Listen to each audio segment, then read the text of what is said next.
عنوان ضیاءالدین نگیر صاحب نے دیا ہے اصلاح معاشرے میں نوجوانوں کا رول۔ خواہی نہ خواہی آپ چاہے اخبار پڑھیں نہ پڑھیں، ٹی وی دیکھیں نہ دیکھیں اور ریڈیو سنیں نہ سنیں، آپ کو آج کے نوجوان کا حال معلوم کس قدر بے راہ روی ہے۔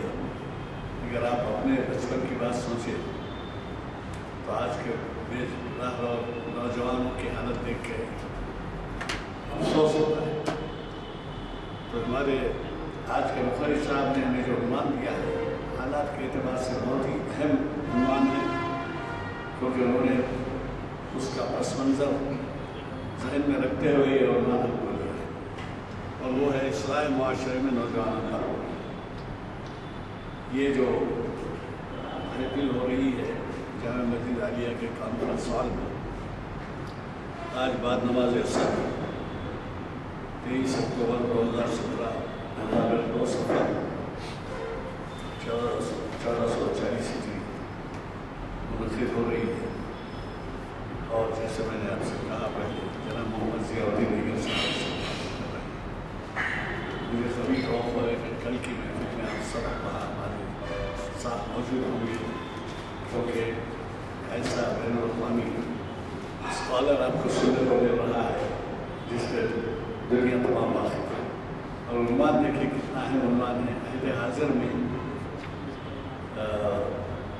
حاضر میں کلام اقبال کی اہمیت و افادی بہت ہی وسیع پیمانے پر اس مضمون کو سمجھایا جائے گا اور آپ اسے استفادہ کریں گے۔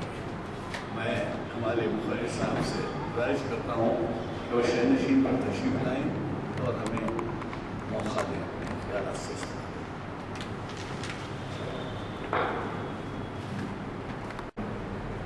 نحمده ونصلي على رسوله الكريم، أما بعد۔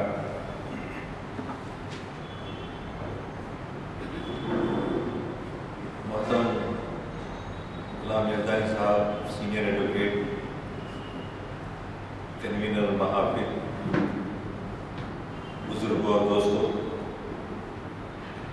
آج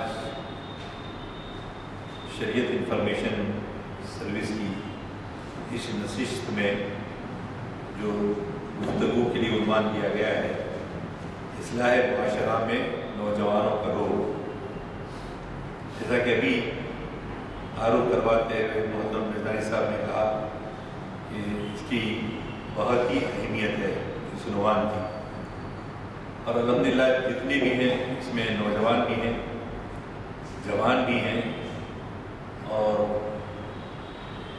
بزرگ بھی ہیں۔ رول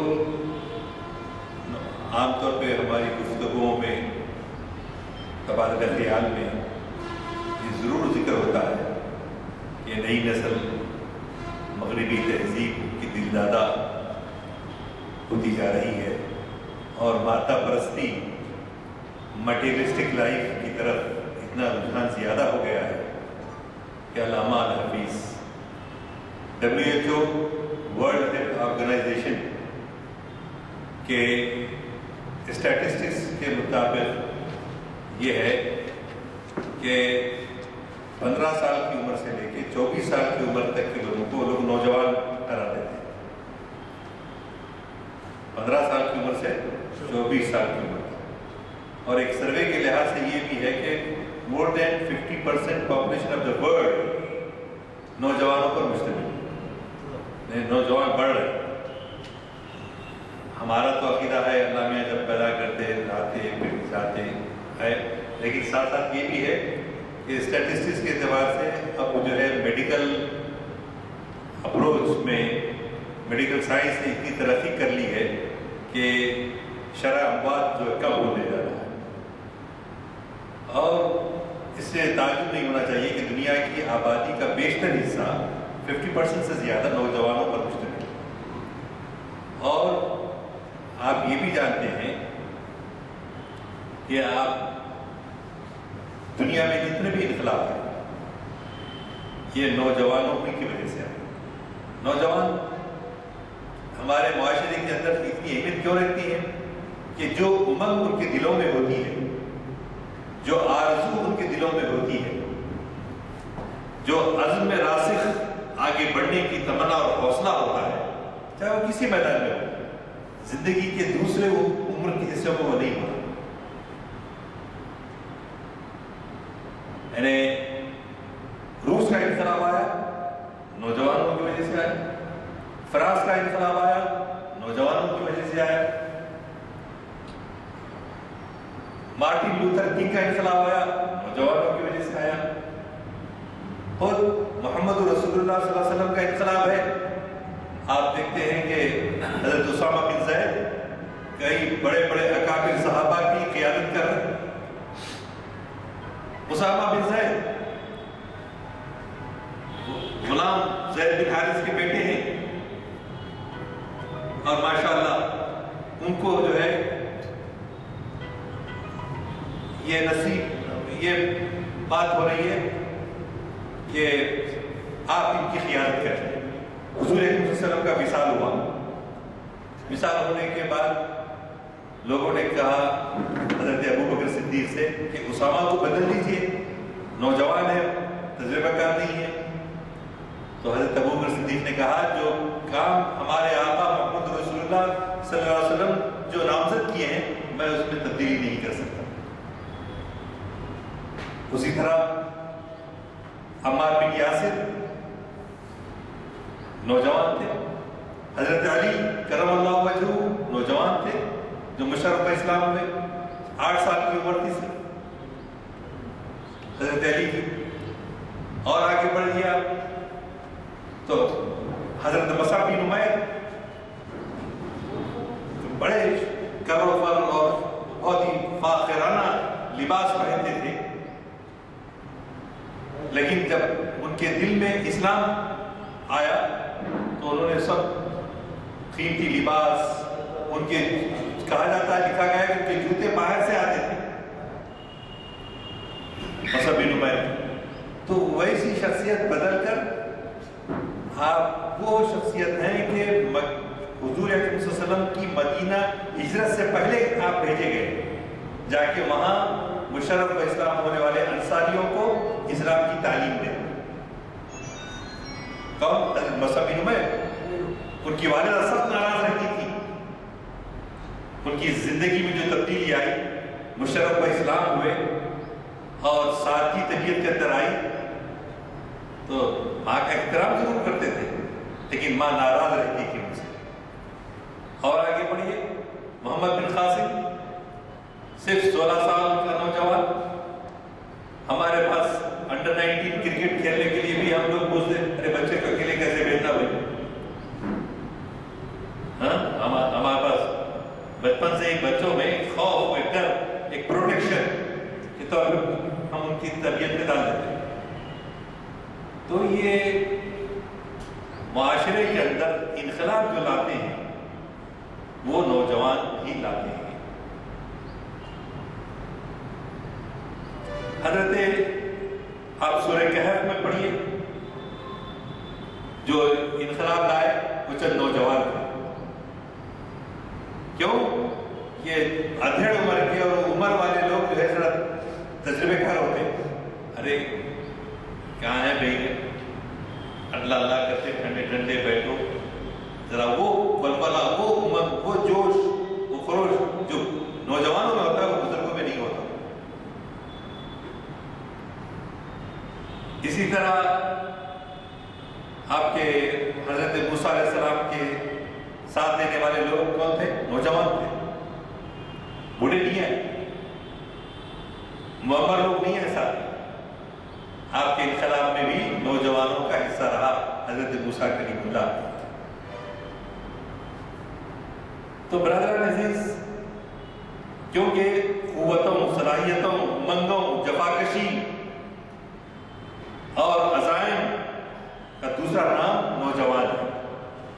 نوجوان ان جذبے سے سرشار ہوتا ہے. حضور اکرم صلی اللہ علیہ وسلم نے قرآن سے ہٹ کے حدیث کی مثال دی دیا. حدیث میں آپ نے سنا حضرت ابن مسعود رضی اللہ تعالیٰ عنہ سے، نمبر 1 اللہ میاں یہ سوال کرنے تک وہ آدمی وہاں سے ہٹ نہیں سکتا اپنی جگہ پہ سے. اللہ میاں سوال کریں گے. کیا سوال کریں گے؟ تم عمر کن کاموں میں کھپائے؟ اپنی عمر کو کن کاموں میں بسر کی؟ اور نمبر 2، جوانی کی توانائی کس طرح صرف کی؟ جوانی میں جو توانائی ہوتی ہے اس کو کس طرح سے استعمال کیا؟ کٹے پہ چبوتروں پہ بیٹھ کے فلم انڈسٹری اس کے لائن میں کھڑے ہو کر نہیں، ایسا نہیں. انقلاب لانے والے یہ تو آج کل مادہ پرستی، نفس پرستی کی وجہ سے یہ سب چیز ہو رہی ہے، ورنہ انقلاب لانا ان کے اندر وہ صلاحیت ہوتی ہے. تیسرا سوال اللہ میاں کہیں گے، مال کہاں سے کمایا؟ مال کیسے حلال طریقوں سے کمایا یا حرام طریقے سے کمایا؟ یہ تیسرا سوال ہوگا. چوتھا سوال، اس کمائے ہوئے مال کو کس طرح سے خرچ کیا؟ جس ذرائع سے بھی کمایا اس کو اچھے کاموں میں لگایا یا برے کاموں میں لگایا؟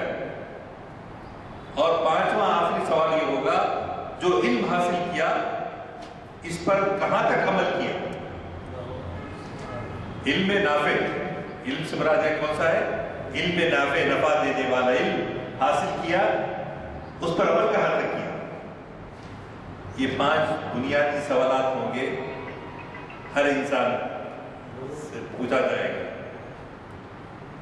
اسی لیے اقبال کہتے ہیں، شباب جس کا وہ بیدار ضرب ہے کاری، ضرب ہے کاری، بیدار. بیدار یعنی نہ کسی عاشقی میں گرفتار، نہ کسی جوئے خانوں میں جا کے بیٹھنا. اب مغرب میں تو بہت ہے، خود ہندوستان میں بھی بہت ہونے لگے. ہم کوئی پیچھے نہیں رہے اس معاملے میں. کیسینوز سوائے کرسمس کے پہلے کسی دن بند نہیں ہوتے، رات 24 گھنٹے چلتے رہتے کیسینوز. تو ہمارے پاس قرآن ہماری جو رہنمائی کرتا ہے اس میں، اور یہ مغربی زندگی میں، یہ مادی زندگی میں کتنا بڑا فرق ہے. برادران عزیز، قرآن کہتا ہے، قرآن سے پہلے میں وہ کہوں گا کہ ناروے میں ایک مشہور دانشور تھا. اس سے سوال کرتے ہوئے جرنلسٹ نے پوچھا کہ آپ کی زندگی کا مقصد کیا ہے؟ زندگی کا کوئی مقصد ہوتا ہے؟ ہم پیدا ہو گئے، ہم بغیر کسی ارادے کے پیدا ہو گئے. تو ایک دانشور زندگی کا کوئی مقصد نہیں بتا، لیکن وہ اسلام میں آئیے اور تقابل کریے بغیر کسی جانبدارانہ. ہم پیدائشی مسلمان ہیں بول کے نہیں، سوچ سمجھ کے اگر ہم کہیں تو معلوم یہ ہوگا کہ ہماری زندگی کی مقصد جو قرآن بتاتا ہے ہم کو، انی جاعل فی الارض خلیفہ، بلا شبہ ہم نے انسان کو اپنا نائب بنا کر دنیا میں پیدا کیا. اب اللہ میاں جو صلاحیتیں دیے ہیں، تصدیق کائنات، پوری کائنات کی تصدیق کرنا، مسخر کرنا، تمہارے لیے مسخر کیا گیا. تو تمہارا کام کیا ہے؟ اس کائنات کو مسخر کرنا. مسخر کرنے سے مراد علم، تحقیق، جستجو. یہ دنیا کیوں پیدا کی گئی؟ کس مقصد کے لیے پیدا کی گئی؟ زندگی کا کیا مقصد ہے؟ دوسری جگہ قرآن مجید میں آیا، وَمَا خَلَقْتُ الْجِنَّ وَالْإِنسَ إِلَّا لِيَعْبُدُونَ. ہم نے نہیں پیدا کیا انسان اور جن کو مگر صرف اس لیے کہ وہ ہماری عبادت کریں، مگر صرف ہماری عبادت کریں. یہ مقصد. تو عبادت کریں گے تو مطلب ہے کہ کھانا نہیں، پینا نہیں، شادی نہیں کرنا، سب دنیا کو ترک کر دے آ کے مسجد میں بیٹھنا. یا بدھزم میں جو ہے کیا ہوتا تھا؟ تپسیا. آدمی ایک پیر پہ کھڑے رہتا تھا، ایک ہاتھ اٹھا کر کھڑے رہ جاتا تھا. تپسیا کو اپنے نفس کو مار. ہوتے ہوتے کیا ہوتا تھا، وہ آدمی ویسے ہی کھڑا ہوا ہے، پرندے جو ہے گھونسلہ بنا دیتے تھے ہاتھ میں، ویسے ہی کھڑا ہوا ہے، یعنی اپنے نفس کو تکلیف دینا، یہ دیگر مذاہب کے اندر آیا۔ لیکن ہمارے مذہب میں کیا آیا، وَمَا خَلَقْتُ الْجِنَّ وَالْإِنسَ إِلَّا لِيَعْبُدُونَ کا کیا مطلب ہے؟ کا مطلب یہ ہے کہ کھانا کمانا حلال طریقے سے کمانا، حرام طریقے سے نہیں، ایسے خرچ کرنا جیسے اللہ نے حکم دیا ہے، جیسے رسول اللہ صلی اللہ علیہ وسلم نے بتایا ہے۔ اپنی دولت کو، اللہ کی فضل و کرم سے دی ہوئی دولت کو اس کے مقصد کے مطابق گزارنا، یہ منشأ حیات ہے۔ لیکن ان کے پاس کیا ہے، کھاؤ پیو عیش کرو، eat drink and be happy, enjoy life is to be enjoy, enjoyment کے لیے۔ میں اس کو دوسرے انداز سے کہتا ہوں، میں کیا کہتا ہوں، زندگی کے دامن سے مسرتوں کا آخری قطرہ بھی نچوڑنا ہے تو ہم نچوڑنے کی کوشش کرتے ہیں۔ کپڑے نچوڑتے سے دیکھے کیسا نچوڑتے، کبھی دھوئے ہو گئے نا گھر میں، تو نچوڑتے کے بعد پانی کا آخری قطرہ بھی اس میں سے نکالتے۔ تو ہمارے زندگی کا مقصد بھی کیا ہو گیا ہے، زندگی کا مقصد تمنا یہی ہو گئی ہے کہ ہماری زندگی کا جو دامن ہے اس سے ہم آخری قطرہ بھی عیش پرستی، لذت پرستی ہم جو ہے حاصل کرتے ہیں۔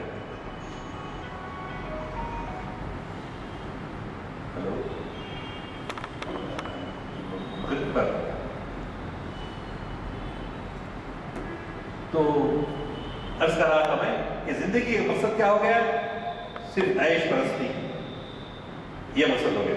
لیکن قرآن کتنا اچھا بتاتا ہے، قرآن نے کہا کہ دیکھو ہم ابھی انی جائل فی الارض خلیفہ سنے آپ، عمر حیات الدنیا، اللہ تعالیٰ فرماتے ہیں الذی خلق الموت والحیات لیبلوکم ایکم احسن عملا،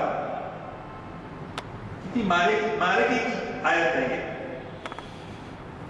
الذی خلق الموت والحیات، اللہ ہمارا رب جو ہے اس نے موت اور زندگی کو پیدا کیا، کس لیے، لیبلوکم، تم کو آزمائے، تم کو ضرور آزمائے، تاکید کا حرف آیا، لیبلوکم ایکم احسن عملا، تم بندوں میں تم میں سے کون ایکسلنٹ پرفارمنس دیا۔ احسن کے کیا ہے، ایکسلنس، آج ہر چیز کیا ہے، ایکسلنس کے اوپر۔ تو یہ علامہ آزمانے کے لیے پیدا کیا ہے کہ ہم نے تم کو اپنا نائب بنا کر پیدا کیا دنیا میں جا کے، اور ہماری عبادت کے لیے، عبادت سے کیا ہو رہا ہے، ایک توازن ہونا زندگی کے اندر۔ یہ دنیا بیکار اپس نہیں پیدا کی تھی، ربنا ما خلقت ھذا باطلا، اے ہمارے رب تو نے دنیا میں کوئی چیز بیکار نہیں پیدا کی۔ اور اللہ کے نیک بندے کیا کرتے ہیں، اس سے پہلے کیا آیا، ان فی خلق السماوات والارض واختلاف اللیل والنہار لآیات جی ان خلق السماوات والارض واختلاف الليل والنهار ربنا ما خلقت هذا باطلا۔ تو یہ کائنات، آسمان، زمین، یہ سب کس لیے پیدا کیے گئے، اس لیے پیدا کیے گئے کہ تم اس کا صحیح مصرف کرو، تمہاری خدمت کے لیے۔ ایک جگہ اقبال نے کہا یہ ساری دنیا بیکار ابس نہیں پیدا کی گئی، بلکہ ایک مقصد حیات ہے، کائنات ہے، انسان، ساری کائنات اس کی مخدوم ہے، یعنی اس کی خدمت کے لیے پیدا کی گئی، انسان کی خدمت کے لیے۔ اب انسان کا یہ کام ہے کہ ان آیات الہی، اللہ نے جو چیزیں نعمتیں دی ہیں اس کو اس کی مرضی کے مطابق استعمال کرے۔ مثال کے طور پر فسادات ہوتے، فسادات میں حیوانیت انسانوں کی کیسی ہے، کیسے کیسے واقعات دیکھ رہے ہیں آپ، ہندوستان میں باہر انسانیت پکار رہی ہے، انسانیت للکار رہی ہے. خدا کی عظمت کے پاس والوں، دنیا تمہاری تلاش میں ہے. کیوں؟ کہ ان کو صحیح زندگی کا کیا مقصد ہے، کیا نصب العین ہے، نہیں معلوم. اور ہمارے پاس کتاب ہے صرف اٹھا کے رکھنے کے لیے یا صرف تلاوت کے لیے. سوری ٹو سے صرف تلاوت، ثواب ملنا زیادہ نہیں. یہ کتاب ایک رہنما ہے، رسول اللہ صلی اللہ علیہ وسلم نے اس پر چل کر دکھایا ہے. صاحب کتاب اور کتاب دونوں کو اگر ہم تھامے رہیں گے، دونوں کی نہ صرف تلاوت کریں گے، نہ صرف زبان سے اب محبت رسول کے حب رسول کے دعوے کریں گے، بلکہ عملی طور پر اس کو عملی جامہ پہنا. یہ ہے قرآن مجید کا صرف برکت کے لیے نہیں ہے کتاب، بابرکت ضرور ہے، لیکن کتابیں انقلاب نہیں. کتاب انقلاب ریولوشن کیوں نہیں آتا؟ رحمتیں ہیں تیری ابیار کے کاشانوں پر، برف گرتی ہے تو پاپ بیچارے مسلمانوں پر. پاپ بیچارے اقبال نہیں بولے، برف گرتی ہے تو بیچارے مسلمانوں پر بولے، مگر میں ہماری دکنی زبان میں بول رہا ہوں کہ پاپ بیچارے ہم لوگ سب جو ہے، ارے ان کو دے رہا، دیپاولی میں اتنے پٹاخے اڑا رہے تو بھی دے رہا، سب کر رہا، ہمارے تو کچھ نہیں دے رہا. اب وہ پورا شکوہ اس کے جواب میں ہے، آپ ایسا کریں تو ایسا ہوتا تھا، ایسا کریں تو ایسا ہوتا تھا. سب ہے وہ پر آپ لوگ بیشتر لوگ محافل اقبال شناسی میں آتے رہتے ہیں، اور کل بھی آئیں گے انشاءاللہ تعالیٰ. آپ کے اردو حال میں تقی عابدی صاحب اچھے اسکالر ہیں، اور عنوان یہ ہے کہ آج کے حالات میں کلام اقبال کی کیا حفاظت ہے، کیا اہمیت ہے. تو یہ کلام اقبال ہم کو رہنمائی کرتے ہیں، کیونکہ اقبال کا سرچشمہ فکر کیا ہے؟ قرآن اور حدیث، قرآن اور حب رسول. یہ ان کا سرچشمہ فکر ہے. جو فکر ان کی بالغی جو ان کو ملی ہے وہ قرآن اور سیرت طیبہ سے ملی. تو ہم لوگوں کو بھی اسی طرف جانا ہے. تو میں اپنے عنوان کی طرف آتے ہوئے کہوں گا، پھر جہاں لیبلوکم ایکم احسن عملا، تم میں کون ہے جو بہتر عمل کیا، بہتر کامیاب زندگی گزاری.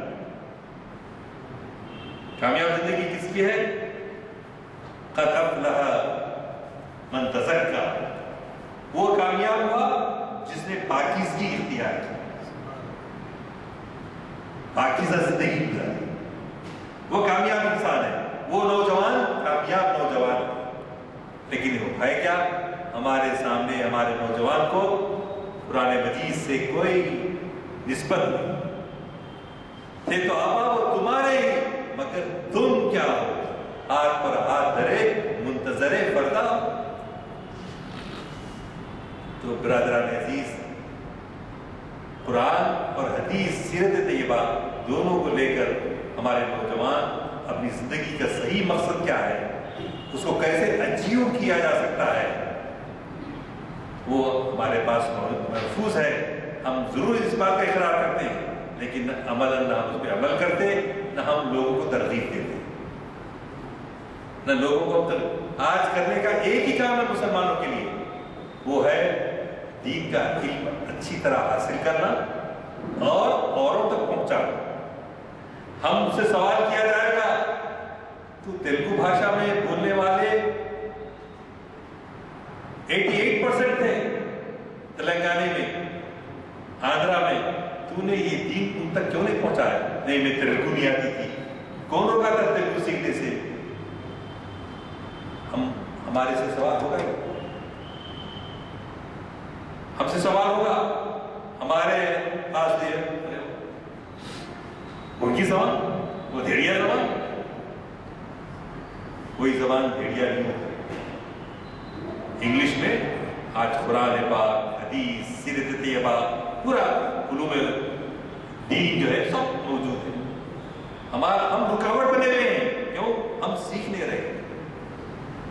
ہم کہتے ہیں رحمت للعالمین صلی اللہ علیہ وسلم، اللہ رب العالمین ہے، رب المسلمین ہی نہیں ہے۔ محمد رسول اللہ رحمت للعالمین ہے، صرف رحمت للمسلمین نہیں ہے۔ رحمت للمسلمین سے متعارف کرانے میں کون رکاوٹ ہے؟ ہم رکاوٹ ہیں، کیونکہ ہم نے اپنا فرض منصبی ادا نہیں کیا۔ اگر نوجوانوں سے پوچھے تو آج کا کیا ہے؟ کیریئرزم، میرا کیریئر کیسا ہوگا؟ کیریئر میں تو کیا کرنا؟ ایجوکیشن، بڑے بڑے ڈگریاں لے کر، لیکن وہ ڈگری سے کوئی کسی کو فائدہ نہیں پہنچتا۔ ان کا مقصد یہ ہے علم حاصل کرو، پلیسمنٹس، اچھی جگہ پلیسمنٹ ہونا اور پیسہ بٹورو۔ ڈاکٹرز کیوں 1 کروڑ دے کے تو ایم ڈی میں ایڈمیشن لیتا، اللہ ماشاء اللہ جو گورنمنٹ سیٹ حاصل کرتے ہیں، لیکن دوسرا کیا کرتا؟ 1 کروڑ 1.25 کروڑ تک جاتا۔ وہ سب پڑھ کے کیا کرتے ہیں؟ آ کے وینٹیلیٹر پہ جاتے مشینوں کے اوپر، کیوں؟ پیسے کمانا ہے۔ وائے ناکامی بتائے کارواں جاتا رہا، کارواں کے دل سے احساس زیاں جاتا رہا۔ غریب کا خود نہیں چھوڑا ہے، آپ میت کو اٹھا نہیں سکتے جب تک کہ وہ پیسے ادا نہ کریں۔ تو نوجوان صرف اپنا کیریئر بنانا چاہتے، کیریئر، ہاؤ ٹو ارن منی، حلال حرام کو نہیں کرنا ہے۔ اب وہ 30 سال پڑھنے میں گزارا، اب 31 سال کمائیں گا، اب وہ 40 سال بیٹھ کے بھی نہیں کھا سکتا زندہ بھی رہ۔ تو یہ ہمارے نوجوان کے سامنے یہ بتانا ہے کہ یہ کیریئرزم نہیں ہے ہمارے پاس، مگر یہ بھی میں نہیں کہہ رہا ہوں، بات کو اچھی سمجھنے کی ضرورت ہے۔ زندگی میں توازن ہونا چاہیے، زندگی میں اعتدال ہونا چاہیے۔ اسلام کمانے سے نہیں روکتا، ڈگری حاصل کرنے سے نہیں روکتا، لیکن صرف اسی کے کتے بن جانے کو روکتا ہے۔ دنیا کمانے کے ہی لیے جینا ہمارا مقصد نہیں ہے، انسانیت کے لیے جینا ہمارا مقصد۔ کیوں کہ ہمارے آقا پہ کتنی مشکلات آتی تھی، کیسے جو ہے اس کو برداشت کرتے تھے، لیکن ہمیشہ دعائی دیتے تھے مخالفین کو دعائی دیتے تھے۔ حضور اکرم صلی اللہ علیہ وسلم سے ایک مرتبہ مکے میں بہت ظلم ہونے لگا، تو حضور آپ ان کے لیے بددعا کیجیے۔ تو آپ کیا جواب دیتے ہیں کہ میں لعنت بھیجنے کے لیے نہیں بھیجا گیا ہوں، رحمت بھیجنے کے لیے بھیجا گیا۔ میں انسانوں پر لعنت بھیجنے کے لیے نہیں بھیجا گیا، رحمت بنا کر بھیجا گیا۔ تو اس رحمت للعالمین کے پیام کو اب ہمارے ذمہ داری ہے، ہم ہمارے گھروں پہ ہم لوگوں تک پیش کریں، مگر خوش اسلوبی کے ساتھ، محبت کے ساتھ۔ کیوں؟ یہ آپ جانتے ہیں کہ اللہ میاں کو سب سے ناپسند چیز کیا ہے؟ کفر اور شرک ہے نا بھائی، کفر اور شرک اللہ میاں کو ناپسند ہے۔ اگر اللہ میاں چاہتے تو پورے کافروں کو، مشرکوں کو دفن کر دیتے تھے، لیکن مشیت یزدی یہ بھی نہیں ہے۔ مشیت یزدی یہ بھی ہے کہ لا اکراہ فی الدین، زبردستی ان پر دین کو مسلط مت کرو۔ ارے عجیب حالت ہے، ایسا بھی کرے تو ایسا ہو رہا ہے، اللہ میاں ایسا کرے تو ایسا ہو رہا ہے۔ لیکن بات سمجھنے کی یہ ہے کہ اللہ چاہتا تو کیا مشرکین کو ختم نہیں کر سکتا تھا؟ خالی ہم دعا کر دیے تو ختم، رسول اللہ صلی اللہ علیہ وسلم دعا کرے تو ہو جاتا تھا۔ جیسا کیا ہوا، کعبے میں مکے میں قحط پڑا، ابو سفیان آ کے بولے اے محمد تمہاری قوم پر قحط پڑا ہے، خدا کے سے دعا کرو۔ ہمارے آقا اس وقت دعا کیے، بارش میں قحط جاتا رہا، قحط چلے گئے، دشمنوں پر بھی گئے۔ طفیل دوسری قبیلے کے شاعر تھے، مسلمان ہوئے، جا کے اپنے قبیلے میں اسلام کی طرف دی، لیکن کوئی سن رہا نہیں تھا۔ تو آپ نے دعا کی، طفیل دوسری شاعر نے حضور اکرم صلی اللہ علیہ وسلم سے کہا آپ ان پر دعا کیجیے، یہ سنتے نہیں ہیں ہماری بات۔ تو آپ نے دعا کی ہے اے اللہ دوسری قبیلے کے لوگوں کو ہدایت دے۔ برادران دین، یہ سب ٹالرنس، حکمت عملی، اللہ میاں مشرک کو کافر کو پسند نہیں کرتے، اللہ میاں چاہتے تو زبردستی کو ختم کر سکتے تھے، نہیں ختم کیے۔ پھر ساتھ ساتھ ہم کو یہ بول رہے ہیں کہ آپ زبردستی لوگوں کے دلوں پر، دماغوں پر تھوپو مت اسلام کو، بلکہ حکمت کے ساتھ، محبت کے ساتھ۔ تو یہ انفرنسز آج کی گفتگو کے جو نتائج آپ کے سامنے آئے وہ میں نے آپ کے سامنے رکھے، اور وہی یہ الہی سے دوری کا تو میں ذکر کیا۔ ہاں یہ جو دنیا میں کیریئرزم کی بات ہو رہی ہے، اس سے آج کا نوجوان کیا ہو گیا، معاشرے سے منہ موڑ لیا۔ محلے میں کون رہتے ہیں، خاندان میں کون رہتے ہیں، خاندان میں کس کی کون بیمار ہے، پھپھو بیمار ہے، خالہ بیمار ہے، وہی اللہ ماشاءاللہ، اللہ ماشاءاللہ، کون بھوکا سو رہا، کون۔ سورہ لقمان میں آیا، کیا آیا سورہ لقمان میں؟ لا تعصر خدک للناس، لا تعصر خدک للناس، یعنی کیا کس کو کہتے ہیں؟ اپنی ولا تصعر، ولا تصعر، تعصر نہیں ہے، تصعر ہے، ولا تصعر خدک للناس، یعنی یہ آیا ایک اونٹوں کی بیماری ہوتی، اونٹوں کی بیماری ہوتی، اونٹوں کی بیماری میں کیا ہوتا؟ اونٹ دیکھیں نا کیسا رہتا، یعنی ایک ریگستان کا جہاز ہے، ایک بیماری ہوتی، تو یہ جو ان کا لمبا جو ٹرنک ہوتا ہے اس کو رائٹ کو یا لیفٹ کو موڑ نہیں سکتا، اس کو کہتے ہیں تعصر، تصعر، یعنی وہ گردن موڑنے کی بیماری ہو جاتی ہے، اب نہ ادھر موڑ سکتا نہ ادھر موڑ سکتا۔ تو وہ کیفیت ہمارے انسانوں کی ہوگی آج، وہ کیفیت اونٹ کی سی کیفیت ہمارے لوگوں کی کیا ہوگی؟ صرف اپنی دنیا کو دیکھ رہے ہیں، ہم کتنے کماتے ہیں، ہم کتنی عیش و پرستی کی زندگی گزار سکتے ہیں، وہ ہے۔ تو اونٹ کو جو بیماری لگ جاتی ہے وہ بیماری ہم کو بھی لگے، نہ محلے میں دیکھتے ہیں نہ خاندان میں دیکھتے ہیں، کچھ نہیں۔ اللہ نے اتنی بہترین مثال قرآن میں پیش کی ہے کہ ہم کو اوروں کے لیے بھی جینا ہے، صرف اپنی ذات کے لیے جینا تو کیا جینا؟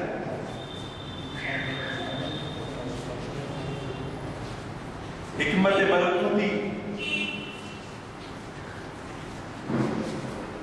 علامہ اقبال کا ایک شعر ہے، اللہ کے بندوں کو آتی نہیں، اللہ کے بندوں کو آتی نہیں روپائی جو ہے اس سے پہلے کا کس کا؟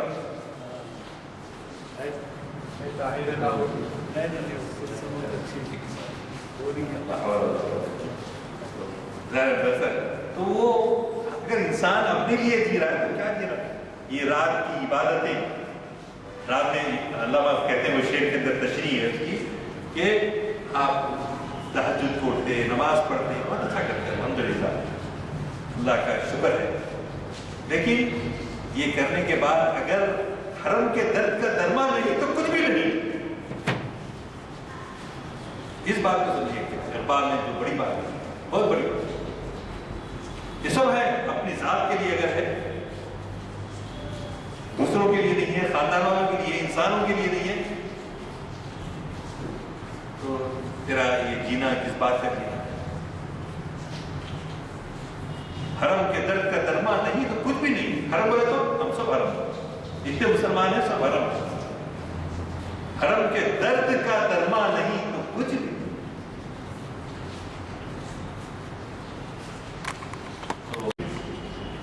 آپ ذرا غور کر کے بتائیے،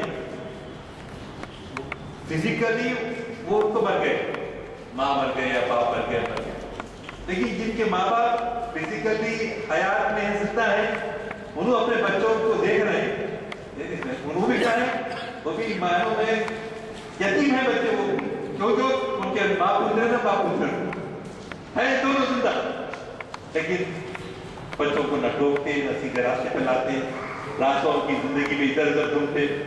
تو کیا فرض ہے ان کے ماں باپ؟ زندہ ہے، سانس چل رہی ہوتی، فزیکلی زندہ ہے، لیکن تربیت تو کچھ نہیں کرتی.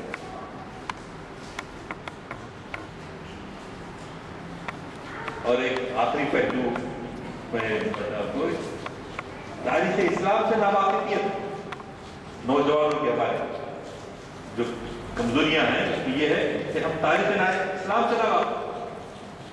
دیکھیے کیسا ہیگڑے نامی آدمی جو ہے کر رہا ہے، ٹیپو سلطان کا خاصا ریسنٹ ہسٹری ہے،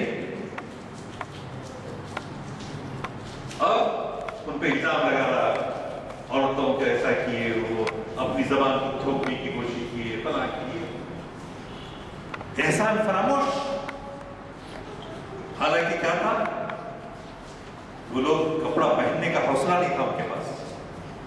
They used to be topless، چولیاں نہیں پہنتے تھے.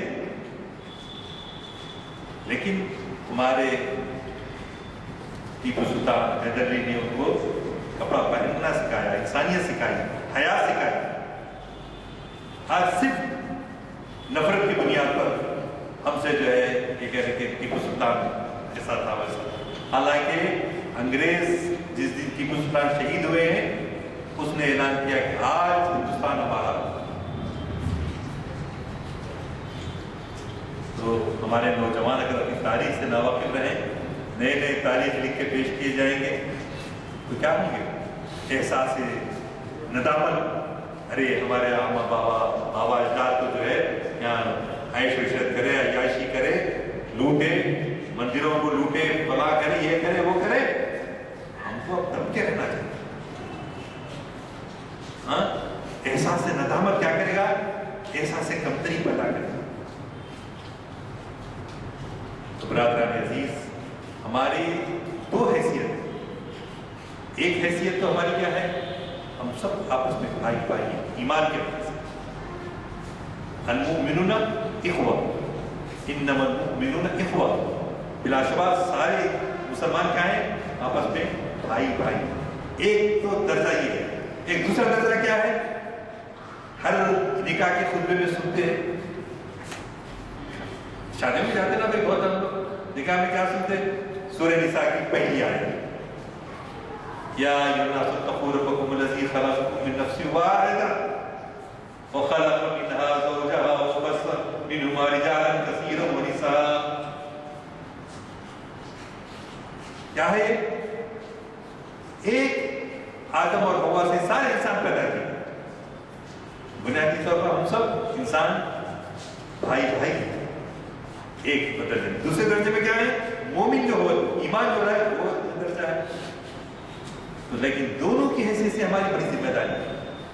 ہم کسی پہ ظلم نہیں کر سکتے، اور کسی پر ظلم ہوتا کرتا ہوا بھی نہیں دیکھا جا سکتا. تو یہ چند خیالات تھے جو میں نے آپ کے سامنے رکھنے کی کوشش کی ہے.